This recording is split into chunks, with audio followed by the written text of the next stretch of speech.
WhatsApp everyone, welcome back to the channel. आज हम बात करेंगे ग्लोबल एंटरप्राइजेस की। ठीक है, ग्लोबल एंटरप्राइजेस को हम एमएनसी के नाम से भी जानते हैं। It is also called MNC. MNC means multinational companies. A company which has presence is more than one nation. ऐसी कंपनी जो एक नेशन से भी ज्यादा जगह हो उसे हम एमएनसी बोलते हैं। In the last 10 years, MNC have played an important role in the Indian economy. Indian economy में MNC ने बहुत इंपॉर्टेंट रोल प्ले किया है इन 10 सालों के अंदर अंदर। दे आर करेक्टराइज, उनको हम किस तरीके से करेक्टराइज कर सकते हैं? यूज साइज, इनकी जो साइज होती है वो बहुत बड़े लेवल पे होती है, छोटे मोटे लेवल पे नहीं बनाते हैं। ऐसे नहीं है कि बाहर की कोई कंपनी आई और वो ठेले पे चला रही है कुछ भी शॉप वगैरह। ठीक है, तो ये बड़े लेवल पे होती है। बाहर की शॉप्स होती, बाहर की कंपनीज होती है जो कि बड़े लेवल पे साइज इनका बड़ा होता है। लार्ज नंबर ऑफ प्रोडक्ट, इनका प्रोडक्ट भी बहुत लार्ज नंबर पे बनता है। ठीक है, और साथ में एडवांस टेक्नोलॉजी भी होती है इनके अंदर। ठीक है, marketing operation through network of their branches in several countries. इनके जो मार्केटिंग ऑपरेशन है नेटवर्क के द्वारा बहुत सारी कंट्रीज में चल रहे होते हैं। There branches are also called, इन्हीं ब्रांचों को हम और किस नाम से जानते हैं? मेजोरिटी ओन्ड फॉरेन एफिलिएट्स, इस नाम से हम इनको जानते हैं। देखो एमएनसी का मेरे जो माइंड में बात आ रही है वो ये है कि मैकडोनल्ड्स, डोमिनोज, पेप्सिको, ये सारे एमएनसी के एग्जाम्पल है। हम मैकडोनल्ड की बात करें तो मैकडोनल्ड ऐसे तो है नहीं कि बाहर से कंपनी आई और उसने ठेले पे लगा लिया, नहीं ना। वो एक वेल सेटल्ड होता है, वो एरिया वाइज भी अच्छी जगह लेते हैं और उनका जो अंदर का फर्नीचर वगैरह होता है वो भी वेल सेटल्ड होता है। ठीक है, अब हम आगे बात करते हैं। MNC are in a position to exercise massive control on the world economy. MNC ने ऐसी पोजीशन कर ली है कि वो पूरा कंट्रोल कर सके पूरे वर्ल्ड की इकोनॉमी को, because of their capital resources, इनके कैपिटल रिसोर्सेज के कारण है और लेटेस्ट टेक्नोलॉजी और गुडविल के कारण है। गुडविल आई होप आपको पता होगा गुडविल क्या होती है, मैंने पिछले चैप्टर्स में भी पढ़ाया था और आगे भी गुडविल आएगा। Because of their capital resources, latest technology and goodwill, इस कारण ही इसका जो कंट्रोल है वो ऑल ओवर वर्ल्ड इकोनॉमी पे है। अब हम बात करते हैं इसके फीचर्स की। देखिए एमएनसी जो है वो आज के टाइम पे बहुत चल रहा है, ह्यूज एरिया उसने कवर कर रखा है एमएनसी ने हमारे इंडियन इकोनॉमी में और इम्पोर्टेंट रोल भी प्ले कर रखा है इसने। तो एमएनसी के बारे में हमें पता होना बहुत जरूरी है, इसे हम ग्लोबल एंटरप्राइजेस भी कहते हैं। ठीक है, अब हम बात करते हैं इसके फीचर्स की। फर्स्ट फीचर इसका क्या है? Huge capital resources. इसका जो कैपिटल रिसोर्सेज है वो क्या है? बहुत बड़ा है। They are also in a position to borrow from financial institution and international bank. इनका पास क्या है? इनके पास ऐसी पोजिशन है कि ये बोरो कर सके और फाइनेंशियल इंस्टीट्यूट से या फिर कोई इंटरनेशनल बैंक से भी ये बोरो कर सकते हैं। क्योंकि आप ये मान के चलते हैं कि अगर हम कोई शॉप भी खोलते हैं, ठीक है, तो छोटी मोटी शॉप भी खोलोगे तो उसमें कितने कैपिटल रिसोर्सेज चाहिए होते हैं, और ये तो ह्यूज एरिया में खोलते हैं। इनकी जो टेक्नोलॉजी होती है वो बहुत अच्छी होती है, इनकी जो साइज होती है वो बहुत अच्छी होती है। तो ये अच्छे लेवल पे खोलते हैं तो इनको रिसोर्सेज की भी जरूरत बहुत ज्यादा पड़ती है। और इनको एक फायदा क्या होता है कि ये इंटरनेशनल बैंक से और फाइनेंशियल इंस्टीट्यूशन से भी बोरो कर सकते हैं कैपिटल। अब बात करते हैं हम फॉरेन कोलैबोरेशन की। फॉरेन कोलैबोरेशन मींस मिलना।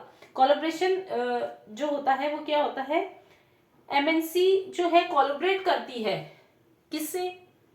प्राइवेट और पब्लिक कंपनी दोनों से कोलैबोरेट करती है। ठीक है, ये एक एग्रीमेंट साइन करती है, restrictive clause in the agreement में लिखती है, एग्रीमेंट साइन करवाती है। उसमें क्या क्या होता है, उन क्लॉज में क्या क्या होता है? ट्रांसफर ऑफ टेक्नोलॉजी से रिलेटेड चीजें होती है, उसमें प्राइसिंग होती है, डिविडेंड होता है, पेमेंट्स होते हैं, tight control by foreign technicians, ये सारी चीजें वो उसके अंदर मेंशन करते हैं। तो फॉरेन कोलैबोरेशन एमएनसी का एक इंपॉर्टेंट फीचर है। ठीक है, अब हम बात करते हैं थर्ड फीचर की। थर्ड फीचर क्या है? Advance technology. एडवांस टेक्नोलॉजी क्या भाई? हमारे जो डेवलप्ड कंट्री से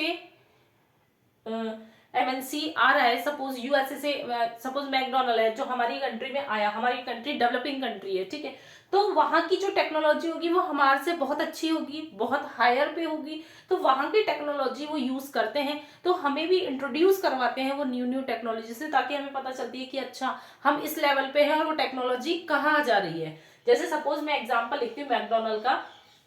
मैकडोनल्ड में हमने देखा था कि जो फ्रेंच फ्राई होती है वो सेम शेप की कटी हुई होती है, सेम साइज की होती है, सेम सिकी हुई, मतलब जो तलने का प्रोसेस है वो भी सेम होता है उनका। तो क्यों, ऐसी क्या मशीन है उनके पास? तो उनके पास क्या होता है, एक होती है जिससे वो बराबर से ही सेम इक्वलिटी में कटर होता है, उससे वो कटती है और उसके बाद वो सेम इक्वली बेक होती है, ठीक है। तो हमें तब तक नहीं पता था, आज हमारे पास वो टेक्नोलॉजी आई, हमें पता चला, तो आज हर घर में कटर मिल जाएंगे आपको, छोटे शेप में मिल जाएंगे, उसमें नया कुछ इनोवेट होके मिल जाएगा उसमें। लेकिन हम बाहर से जो टेक्नोलॉजी आती है, डेवलप्ड कंट्री से जो टेक्नोलॉजी आती है, उसे हम अडॉप्ट करते हैं धीरे धीरे, तो हमारा लेवल भी बढ़ रहा है धीरे धीरे।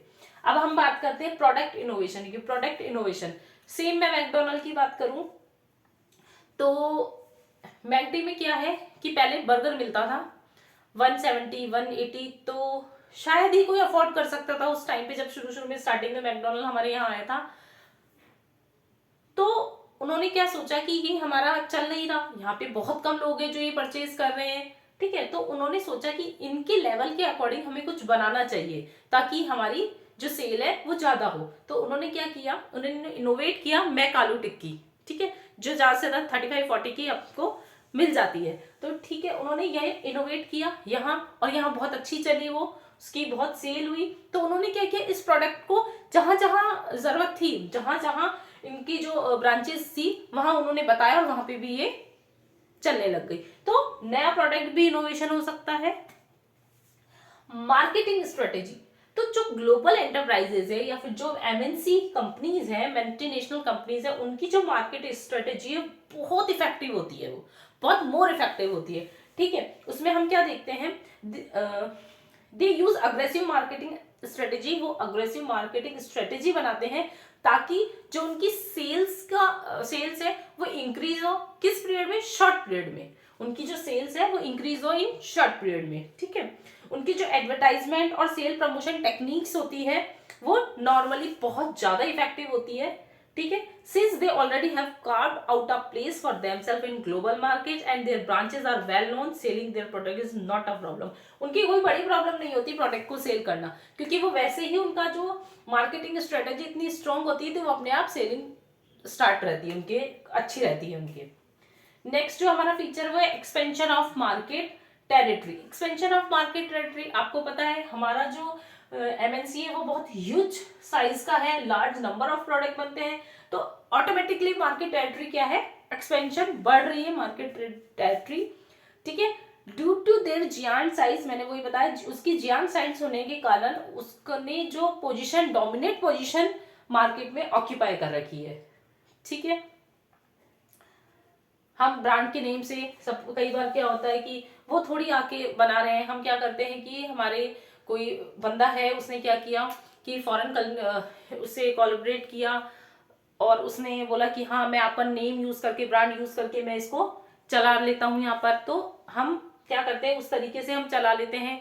फिर जो भी प्रॉफिट मार्जिन होता है वो, मतलब वो सारा एग्रीमेंट में मैंने आपको बताया वो सारा लिख लेते हैं, इस तरीके से भी वो मार्केट टेरिटरी, और जो एडवर्टाइजमेंट होता है वो भी बहुत इफेक्टिव होता है इसमें, एक्सपेंशन ऑफ मार्केट टेरिटरी में, ठीक है। नेक्स्ट जो हमारा टॉपिक है वो है सेंट्रलाइज्ड कंट्रोल। उनका सेंट्रलाइज्ड कंट्रोल का होता है, उनकी जो मेन होम ब्रांच होती है वहां पर उनका हेडक्वार्टर होता है, और बाकी जो कंट्रीज होती है उसमें उनकी ब्रांचेस बनी हुई होती है, ठीक है। लेकिन एक जो हेडक्वार्टर होता है वो मेन कंट्रोल कहाँ होता है, उनकी मेन होम टाउन में ही होता है, जहां वो जहां की वो कंपनी होती है। होप आपको ग्लोबल एंटरप्राइजेस समझ में आया होगा। अगर आपको कोई प्रॉब्लम है तो आप कमेंट बॉक्स में बता सकते हैं, मैं कोशिश करूंगी कि आपकी नेक्स्ट वीडियो में जो प्रॉब्लम्स है वो क्लियर कर सकूं, आपके डाउट क्लियर कर सकूं। ये हमारा, मैंने आपको शॉर्ट में एमएनसी के बारे में बताया, उसके फीचर्स बताए। हमारा जो नेक्स्ट टॉपिक है वो है जॉइंट वेंचर, तो हम नेक्स्ट वीडियो जॉइंट वेंचर पे बनाएंगे। उसके बाद आई थिंक हमारा चैप्टर कंप्लीट हो जाएगा, या फिर शायद एक आध पॉइंट हमारा और बाकी होगा, वो भी हम नेक्स्ट वीडियो में कंप्लीट कर लेंगे। फिर हमारा चैप्टर 3 कंप्लीट हो जाएगा। Thank you.